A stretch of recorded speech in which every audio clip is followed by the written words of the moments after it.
Hello friends, so from today we will going to start a history for any government exam, or you can also use this history for 11th and 12th class. So we all know that our history is divided into three parts: ancient history, medieval history and modern history. So पहले हम अगर बात कर लेते हैं तो history जो है ग्रीक वर्ड है हिस्टोरिया, जिसका मतलब होता है हिस्ट्री। और ये ग्रीक पर्सन ने दिया था हमें हेरोडोटस ने, जिसे हम फादर ऑफ हिस्ट्री भी बोलते हैं। हीरोडोटस, इसको आप ऐसे याद कर लो, हीरो के डॉटर्स, हीरो की डॉटर। बट ये एक मैन थे जिसको हम फादर ऑफ हिस्ट्री भी बोलते हैं। हिस्ट्री के क्या क्या सोर्स होते हैं? सोर्स मतलब कि हमें कहाँ से पता चलता है कि हिस्ट्री है, मतलब हमें कहीं से तो पता चला होगा, उसी चीज़ को हम सोर्स बोलते हैं। इसके दो तरह के सोर्स होते हैं। पहला तो होता है आर्कियोलॉजिकल सोर्स, दूसरा तुम्हारा होता है लिटरेरी सोर्स। आर्कियोलॉजिकल सोर्स मतलब जैसे मैन्यूस्क्रिप्ट हो गया, कॉइन्स हो गए, स्टेचूज हो गए, मॉन्यूमेंट्स हो गए। मतलब जो हमें बनी हुई मॉन्यूमेंट्स मिले हैं उनके ऊपर भी, स्टोन्स के ऊपर भी काफ़ी ड्राइंग्स ऐसी हैं, स्टैचूज ऐसे हैं जिनसे हमें हिस्ट्री के बारे में पता चलता है। दूसरा मैन्यूस्क्रिप्ट्स हो गए और कॉइन्स हो गए, जिससे हमें हिस्ट्री के बारे में पता चलता है। ये सब आता है आर्कियोलॉजिकल सोर्स में। फिर हमारा होता है लिटरेरी सोर्स, मतलब रिटन सोर्स, जो कि रिलीजियस बुक भी हैं कुछ, और कुछ नॉन रिलीजियस बुक्स भी हैं। तो और फिर फॉरेन ट्रेवलर्स जो आए थे उनने जो डिस्क्रिप्शन दिया वो। तो हमें पता है, आगे हम देखते हैं कि हिस्ट्री जो है हमारी तीन पार्ट में डिवाइड है: ancient history, medieval history and modern history. ठीक है, यहाँ पे हमने टाइम लाइन भी लिखी है। मेडिवल की 712 टू 1707 तक, और ये 1707 से लेके 1947 तक। बल्कि मॉडर्न हिस्ट्री को हम अपने यहाँ तक, आज तक की हिस्ट्री को जोड़ सकते हैं। 1947 इंडिपेंडेंस तक का हमने इसमें काउंट करा है, but modern history till date तक हम ले सकते हैं, क्योंकि जो भी अब तक हो रहा है वो सब हिस्ट्री में ही आता जा रहा है। 2000 का कोई इवेंट है, 2005 का, तो वो भी हिस्ट्री में है, और वो सब मॉडर्न हिस्ट्री के अंदर ही है। तो एंशियंट हिस्ट्री के अंदर हमारे तीन पार्ट होते हैं: pre historic, proto historic and historic. Pre historic के अंदर भी हमारे दो एज हैं: stone age then copper age. Stone age के अंदर हम तीन एज देखते हैं: पैलोलिथिक, मेसोलिथिक एंड मेलोलिथिक। अभी हम फिलहाल मेडिवल हिस्ट्री से शुरू करेंगे, एंशियंट हिस्ट्री को हम बाद में कवर करेंगे। तो सबसे पहले आज हम देखते हैं मेडिवल हिस्ट्री। मेडिवल हिस्ट्री की हमने डेट देख ली है, 712 टू 1707 तक ये है हमारी मेडिवल हिस्ट्री। आपको डिफरेंट डिफरेंट बुक में डिफरेंट डिफरेंट डेट लाइन मिल जाएगी। सीबीएसई की बुक्स में आपको अलग मिल जाएगी, ठीक है। और बहुत सारी बुक्स में आपको अलग अलग मेडिवल हिस्ट्री की 1-2 साल का आगे पीछे का गैप देखने के लिए मिल जाता है, बट मोस्टली एग्जाम पर्पज से हम यही डेट इसकी कंसीडर करते हैं, 712 टू 17 सेंचुरी तक।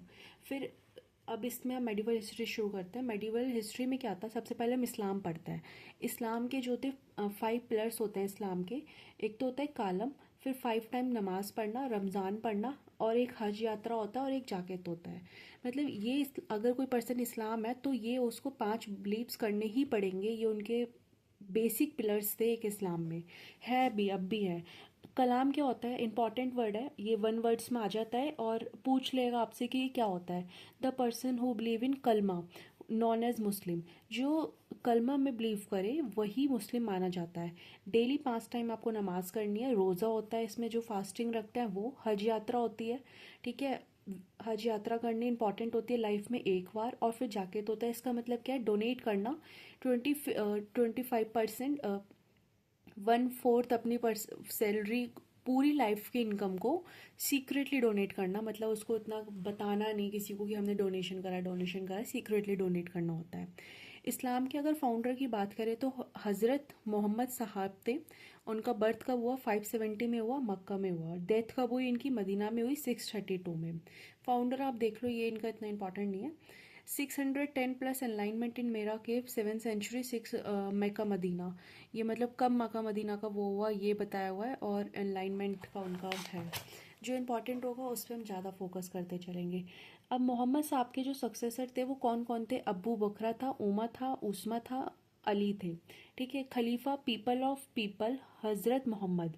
खलीफा किसको बोलते हैं? पीपल ऑफ पीपल, हज़रत मोहम्मद। यहाँ पे मैंने कुछ हिंदी में भी लिखा हुआ है, जो मतलब बेसिकली आप रीडिंग करके समझ सकते हो अपनी लैंग्वेज में।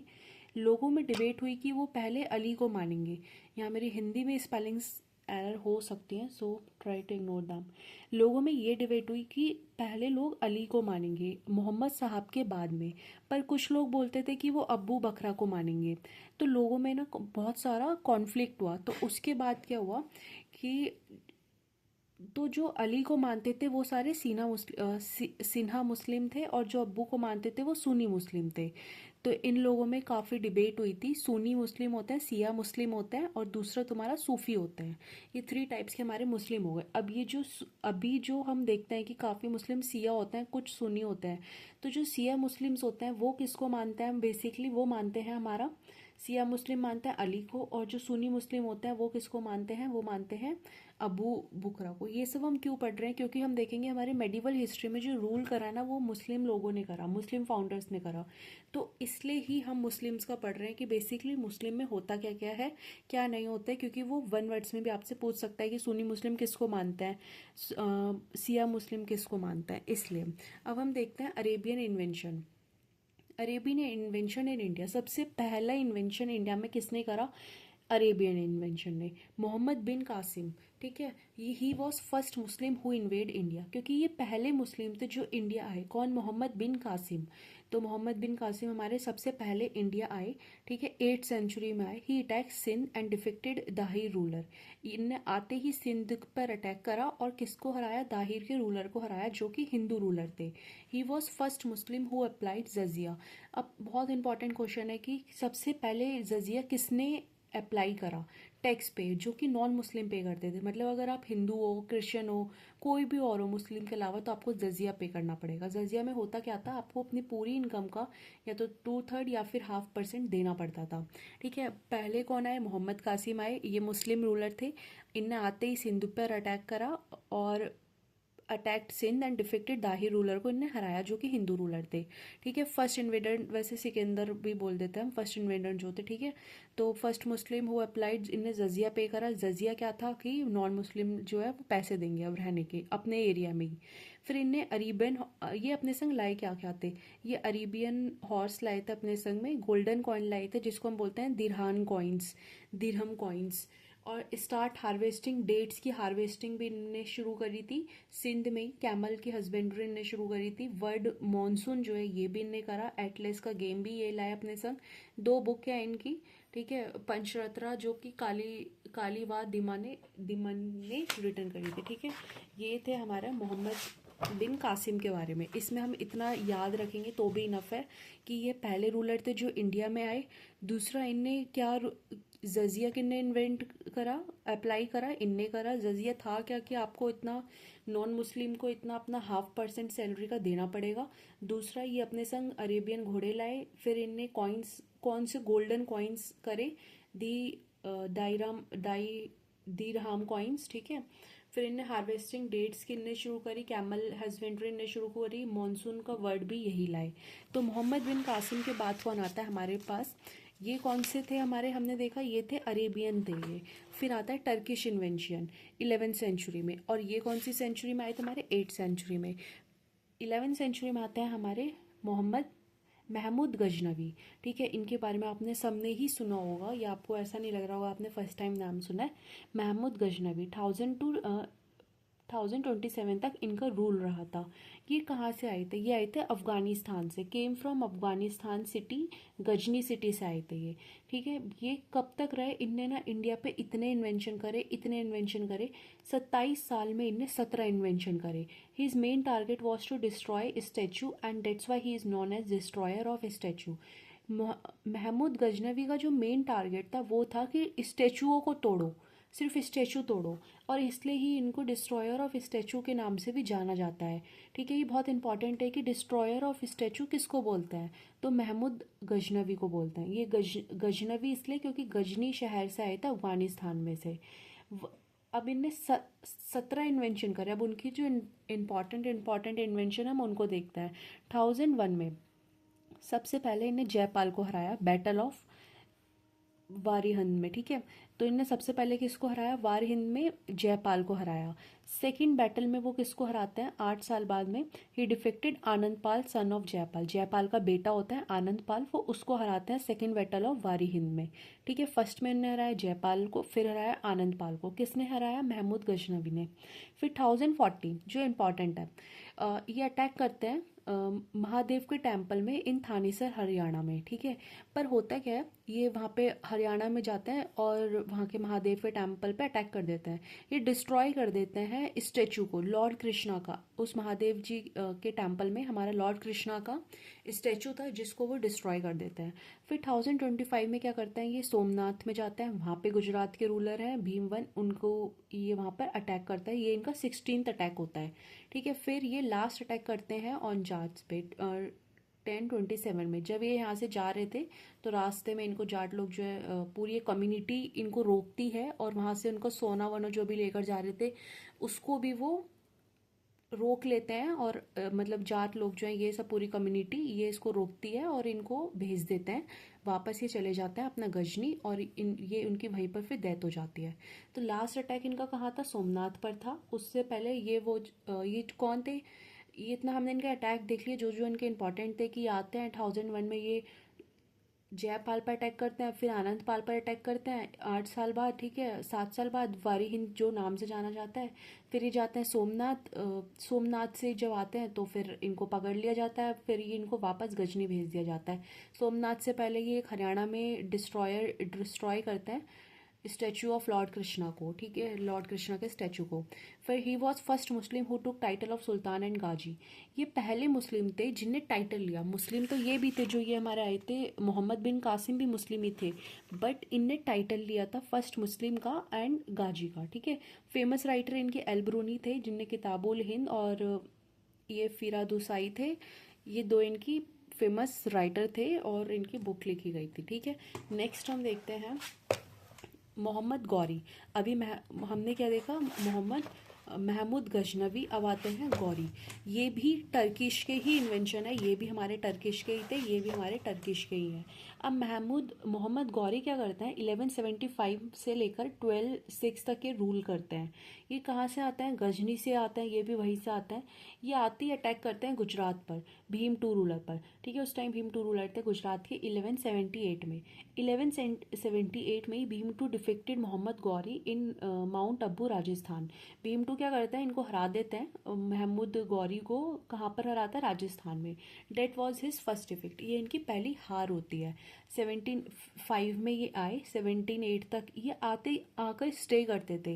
ये यहाँ के रूलर्स को ना कन्वे करते थे कि हम यहाँ पे ट्रेड करने आए हैं, बट धीरे धीरे क्या करते थे, ये उन पे ही हमला करते थे। जैसे ये आए 75 में, बट इनने अटैक कब करा, 78। तो इनने 3 साल 2 साल क्या करा कि आते हैं राजाओं से जान पहचान करते हैं, कौन कहाँ रूल कर रहा है, कितना किसका कहाँ पर शासन है, क्या नहीं है, पावर किसकी कितनी है। फिर धीरे धीरे आकर ये अटैक करते थे, इसलिए ये यहाँ पर पहले स्टे करते थे, आते ही डायरेक्ट अटैक नहीं करते थे। तो इनने 1708 में अटैक करा भीम टू पर, और ये उसमें हार जाते हैं। फिर क्या करते हैं, ये 79 में फिर लड़ता है, ही कंक्यूर सिंध एंड कश्मीर। उस टाइम इंडिया में डायनेस्टी थी, कौन सी डायनेस्टी थी, चौहान डायनेस्टी थी, पृथ्वीराज चौहान। ठीक है, रूलर कौन थे, पृथ्वीराज चौहान। इसके बारे में हम बाद में भी पढ़ेंगे डिटेल में। ये पृथ्वी, एक इनकी बुक भी है, उससे भी हम इसके बारे में देख सकते हैं। फिर मोहम्मद गौरी और पृथ्वीराज के बीच में बैटल होती है। बैटल को पहली बैटल होती है, ये बहुत इंपॉर्टेंट है, फर्स्ट बैटल ऑफ तारीन। ठीक है, ये कहाँ पर होती है, 1119 में होती है। ये होती है, इसमें गौरी और पृथ्वीराज लड़ते हैं, जिसमें गौरी जो है हार जाता है और पृथ्वीराज जीत जाता है। अब गौरी की वो इतनी हर्ट हो चुकी थी कि वो एक बैटल हार गया, तो वो क्या करता है, दोबारा बैटल लड़ता है अगली साल ही। सेकेंड बैटल ऑफ तारीन होती है। फिर इसमें क्या होता है, गौरी जो है जीत जाता है और पृथ्वीराज को मार दिया जाता है। पृथ्वीराज को भी इसलिए मार दिया जाता है क्योंकि जो राजा जयचंद मोहम्मद थे पृथ्वीराज की तरफ से, वो मोहम्मद गौरी की हेल्प करते थे।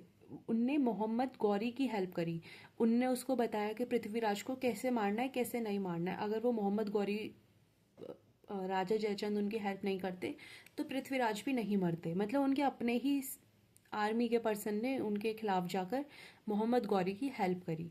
अब 1192 में क्या होता है, मुस्लिम रूलर इन इंडिया हो जाते हैं। ठीक है, ये एक रूल हो जाता है। अब ये अपनी कैपिटल शिफ्ट कर देते हैं दिल्ली में। ठीक है, फर्स्ट टाइम हमारी कैपिटल दिल्ली में अब रखी गई है 1193 में। किसके थ्रू रखी गई है, मोहम्मद गौरी के थ्रू। अब राजा जयचंद मोहम्मद गौरी की हेल्प करता है और सेकंड बैटल में, ठीक है, तभी वो जीत पाता है। 1192 में क्या होता है, ख्वाज मोहम्मद चिश्त आए थे एंड ही स्पीक सूफीज़म और इनकी ग्रेन्स दर इनकी जो दरगाह अजमेर शरीफ इन राजस्थान में है। ठीक है, किसकी, मोहम्मद चिश्त की। ये मोहम्मद चिश्त आए थे सूफीज़म को फैलाने के लिए, मतलब उनका एक तरह से ऐड करने के लिए। और उनकी जो अब हमारी हम देखते हैं उनकी वो कहाँ पर है, वो है हमारा राजस्थान अजमेर में दरगाह। अब देखते हैं 1194 में क्या होती है, बैटल ऑफ चंद्रवार होती है। ये किस किस की बीच में होती है, गौरी और जयचंद। अभी जयचंद कौन था, जयचंद वही था जिसने, राजा जयचंद ने गौरी की ही हेल्प करी थी पृथ्वीराज को हराने के लिए। जयचंद क्या सोचता है कि अब पृथ्वीराज की वो हेल्प भी तभी करता है, पृथ्वीराज के अगेंस्ट भी वो तभी जाता है जयचंद, क्योंकि गौरी उसको ये बोलता है इनको इनके मरने के बाद मैं तुमको शासन दे दूंगा। बट ऐसा नहीं होता, गौरी को लगता है अब मेरे बीच में ये आ रहा है जयचंद, तो इसको भी मार दो। तो फिर से वो बैटल ऑफ चंद्रवार करते हैं और इसमें जयचंद को मार दिया जाता है। अब इनके चंद्रवार ऑफ गौरी 4 स्लेव थे। कौन कौन थे, गौरी की आर्मी में 4 स्लेव्स थे हमारे। कौन कौन, जो था कुतुबुद्दीन ऐबक, आर्मी चीफ था इनका। फिर यलदाज, कुबचक और बकरूज खिलजी, ये इनके 4 स्लेव्स थे। ठीक है, 1194 में क्या होता है, गौरी वापस चला जाता है, फिर कुतुबुद्दीन ऐबक सब संभालता है। अब गौरी वापस चला गया है हमारा, उसका जो मेन काम था, जो उसको चाहिए था, वो सब ले लाकर वो वापस चला जाता है। अब आता है हमारा कुतुबुद्दीन ऐबक। ठीक है, 1194 में कुतुबुद्दीन ऐबक हमने क्या देखा कि ये आर्मी का चीफ था। ठीक है, हम किसकी आर्मी का चीफ था, ये चंद्रवार की, बैटल ऑफ चंद्रवार में जो था हमारा जयचंद, उसकी मोहम्मद गौरी सॉरी उनकी आर्मी का ये चीफ था। तो अभी आर्मी के चीफ थे कुतुबुद्दीन ऐबक, 1194 में आ जाते हैं, क्योंकि वो हमारे गौरी वापस जा चुके हैं। अब यही संभालेंगे, उनके आर्मी के पर्सन संभालेगा कोई ना कोई।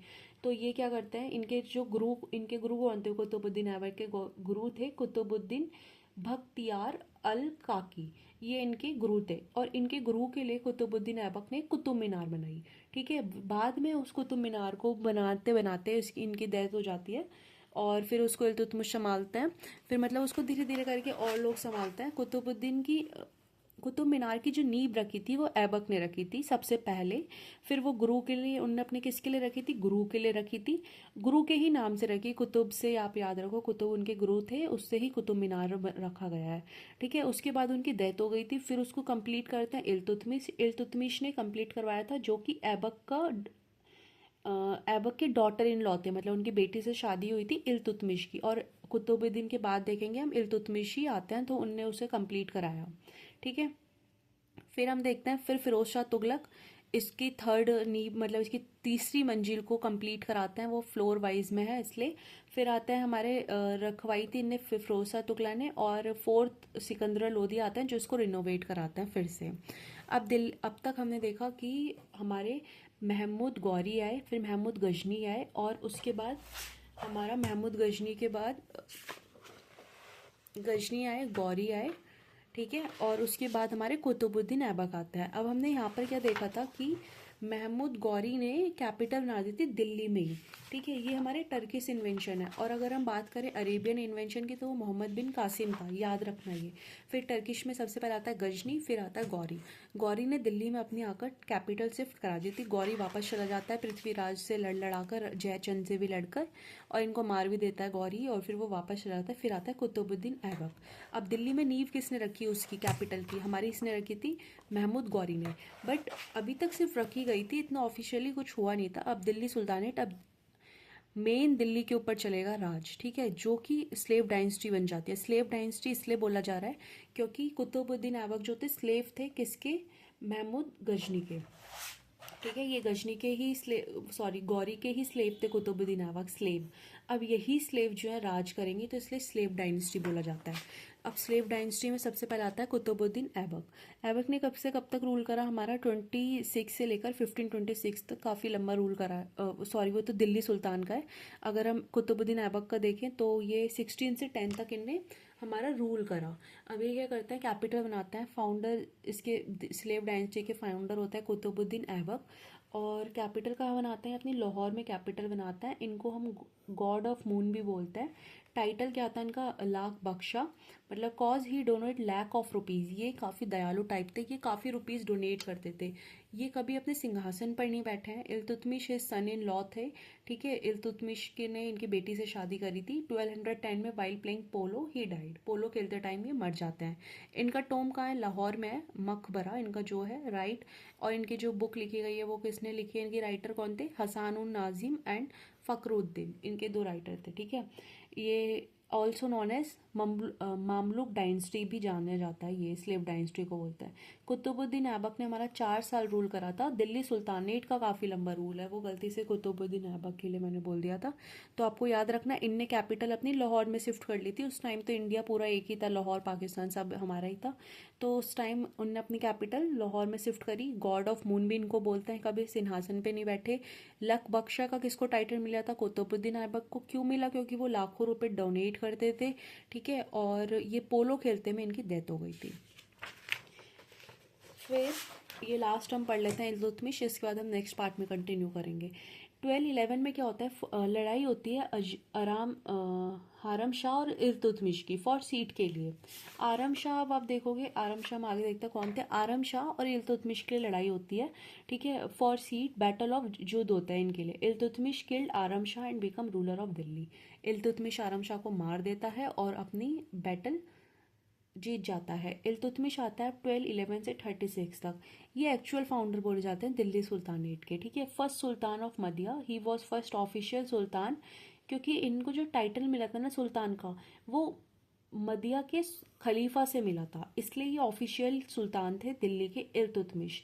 पहले सुल्तान कौन थे, इल्तुतमिश थे। लास्ट सुल्तान कौन बने थे, इब्राहिम लोदी बने थे। फर्स्ट सुल्तान कौन थे हमारे, इल्तुतमिश, और लास्ट सुल्तान इब्राहिम लोदी। बहुत इंपॉर्टेंट है।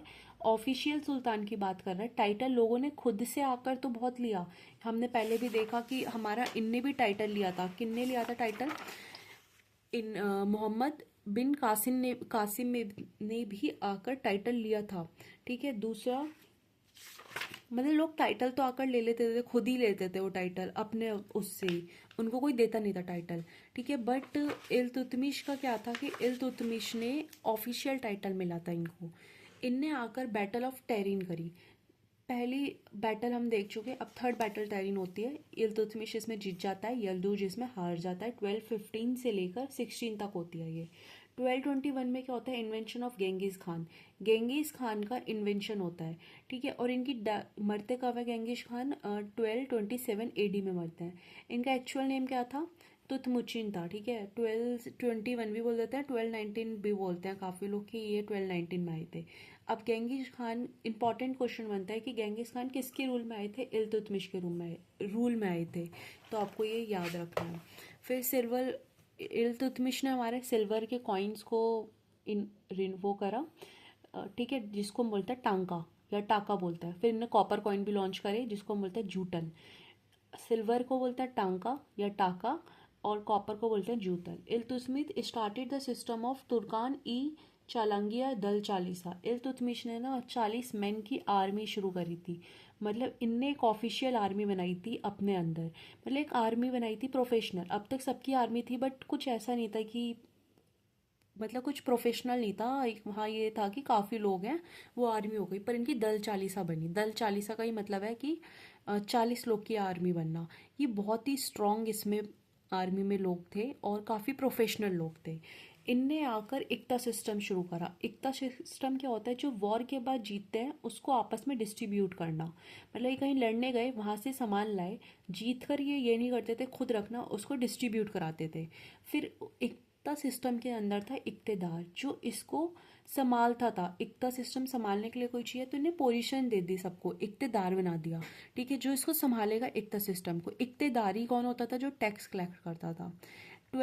29 में क्या होता है, he completed the construction of Qutub Minar का कंस्ट्रक्शन कंप्लीट करता है और अपनी कैपिटल लाहौर से ये दिल्ली में शिफ्ट कर लेते हैं, क्योंकि दिल्ली इनको ये लगता था कि हाँ यहाँ से सब कुछ पास में है। दूसरा, इनको ट्रेड वगैरह करना, वॉर वगैरह लड़ना सब यहाँ से पास में पड़ता था। तो इन्हें लाहौर से दिल्ली अपनी कैपिटल शिफ्ट कर ली थी। पहले ये दिल्ली में कैपिटल थी हमारी, बट ये दिल्ली से लाहौर चले गए, फिर लाहौर से फिर वापस दिल्ली आ जाता है। ही declared his successor his daughter Razia.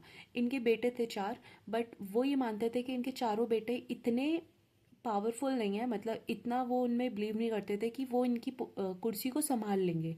तो वो अपनी बेटी पे ज़्यादा ट्रस्ट करते थे, रजिया पर। And she is the only women ruler who become the sultan.